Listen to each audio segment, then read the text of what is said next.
my talks, like whenever I've been invited to many talks for cancer prevention, for cancer education.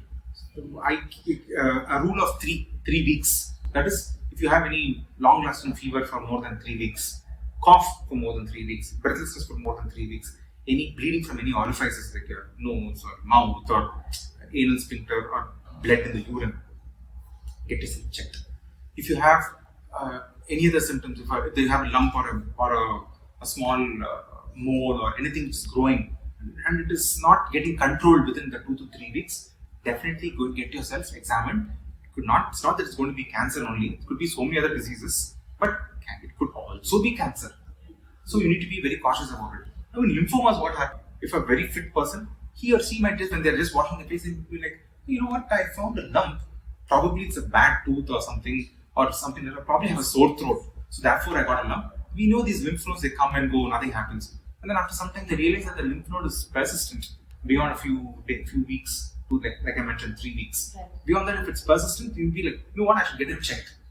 Probably they'll do a needle test or identify what it is. Or you'll get a full clinical examination by a physician. Then you'll be able to identify, identify either it could be lymphoma, tuberculosis, or some simple infection as well.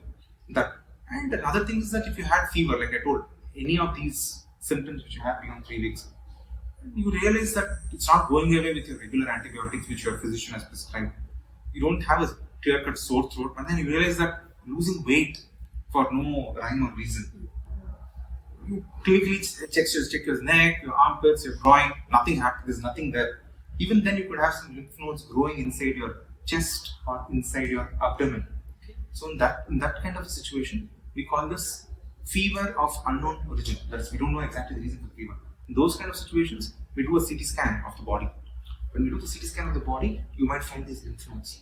And then if you take a biopsy of these, you will be able to identify. So it's not that a person is careless, that he or she was unable to identify a lymphoma at an early stage. It is just that the nature of the disease is such that many times you will not be able to identify the disease, and it will only manifest after certain levels of immune barriers have been